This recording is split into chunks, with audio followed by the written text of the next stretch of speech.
Hey, welcome to the Crow Show. I'm Crowjo. I just wanted to cover things in Vegas that I saw from the homeless of people living underneath the city. There's one woman that you'll see right after I talk, living underneath Las Vegas, and she's not even she's just kind of normal, but her meth habit, and then I guess losing her money to gambling. But it seems like the city needs to provide like mini houses, to where they can shower and you can monitor their drug use because it is a big drug problem. I did go down into the tunnels.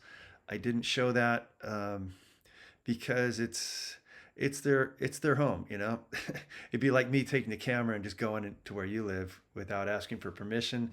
I don't know anybody in the tunnels except this woman that was out there, and she gave me insight to her story. But anyway, just check it out. All right, bye. General population. Okay. We've done it since the beginning of time. A group of people get judged by what the majority do, but not not everybody is like that, and we shouldn't be judged by what a majority of people do in a certain group or whatever you want to call it. What's your name again? Jennifer Sullivan. Jennifer Sullivan. It's great to meet you. And that's my real name. Jennifer Sullivan. You Irish? I am. You are? It used to be O'Sullivan. Yeah. My great, I don't know how many. Yeah, they changed it, didn't they? Moved to America, they dropped the O, and he married a Choctaw woman. Mm-hmm. Yep. Isn't that crazy, all the racism that went on for the Irish when no Irish need apply? A lot of oppression at that time. Well, Mrs. Sullivan, it's an honor to meet you, and I hope you find your way. Your voice is going to be heard through the city council and the mayor. This is unacceptable. They have taxpayer money that they could use to make this so much better. This is too dangerous. Way too dangerous for you.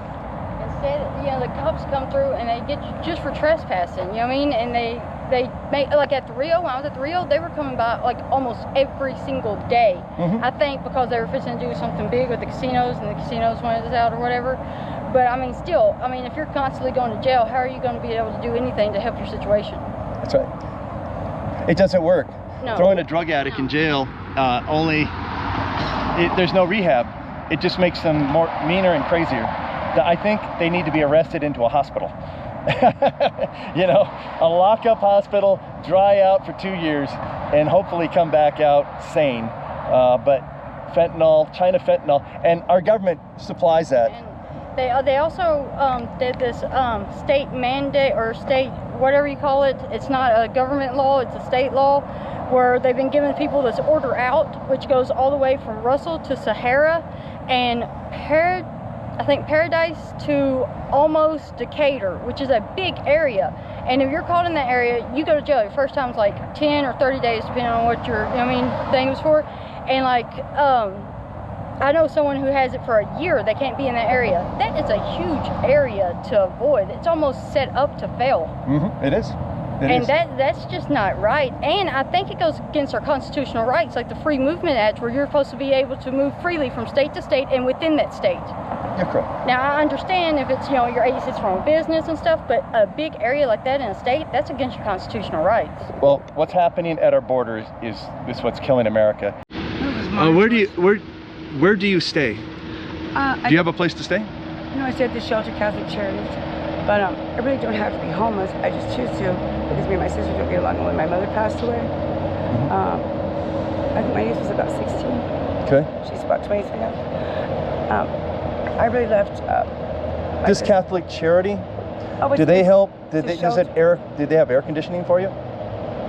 No. No air conditioning. Not really. Okay. Do you get a check from the government? Federal government. Federal government. It's called SSI. Yeah. Yes, I do. How much do you make on that? Do you have a chance? When I first started receiving it, it was about $695 a month. And it got up into the $3,000 mark. $3,000 a month? Yes, because what happened though, if you get a what they call that payee group. Okay, because I really can't handle my own money. No, I would spend. But do you still get 3,000 or? Well, yeah, I get about 3,000. You 3,000 a month. Well, what they do is they do cost of living. It's not that thing. Like at the end. They keep sending you your form letter and they tell you like how much you're getting each month. Well, I've been on it since I'll say 1983. after I was released from my. You never worked after 1983? Because you can't. Well, actually, that photomat job was the last, Last job you had? Yeah, Okay. if I was working in that health food store. Okay.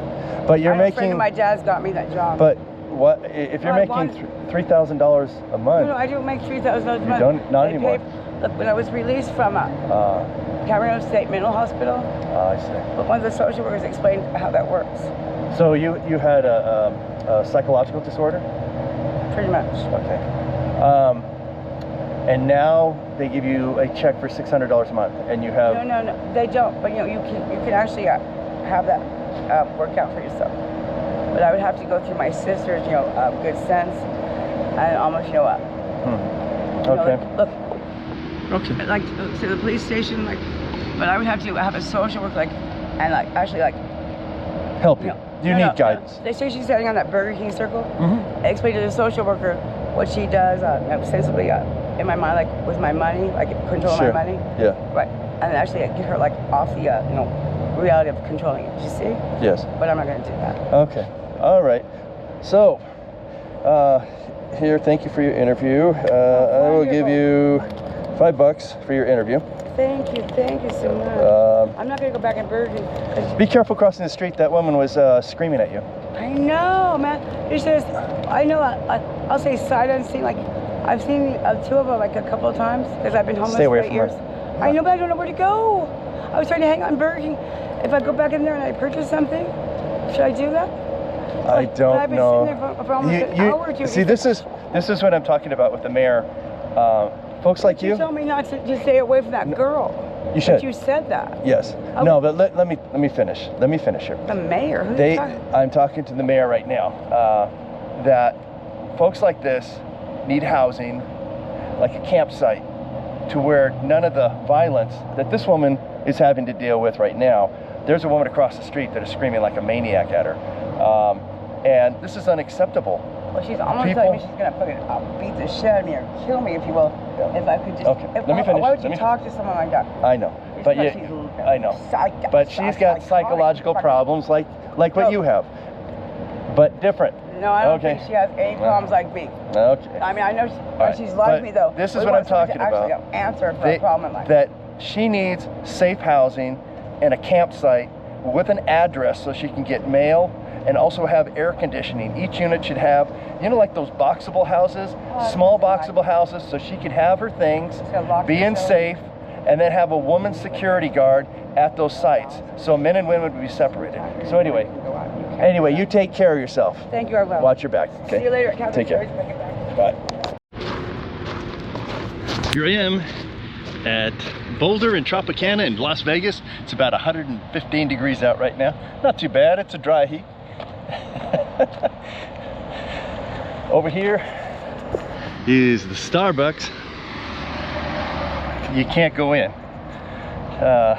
Too much crime in the area, so they don't allow it, which is a shame because this is a low-income area.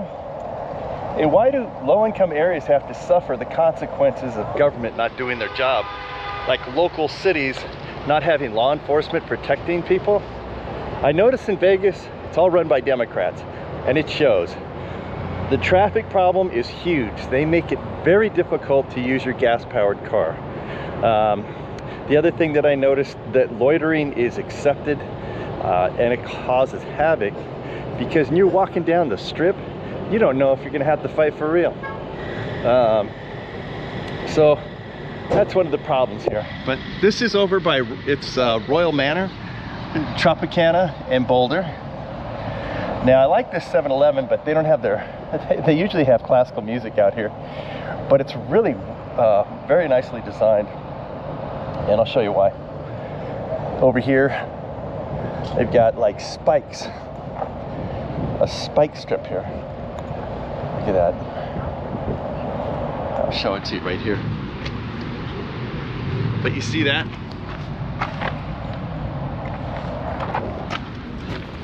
Also, no shrubs and rock.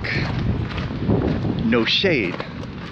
Now, usually the music is playing in the back here, but they didn't put it. See, now they got folks in here going back to camping. But look at the design on the trash can.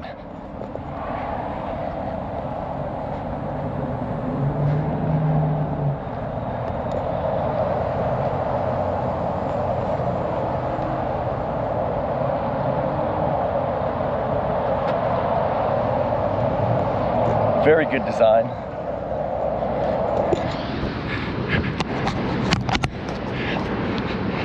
But removing shade, they used to have the music going on, but they don't have it on anymore. And look at these trash cans. Very hard to get into these. They're bolted in. Pretty cool. And then when you walk in here, there's cameras everywhere. Oh. Oh. Oh, I get 2 more? One more. I know what I want. I better. Oh. That's a good deal. All right, thank you. But anyway, that's the rundown of the 7-Eleven here. The only thing that is missing is what they used to have is the classical music playing here.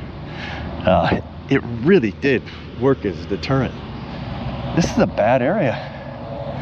And they seem to have designed the building to where, now this particular rock is too big, because this, you can throw at somebody. It's better to use rock like that.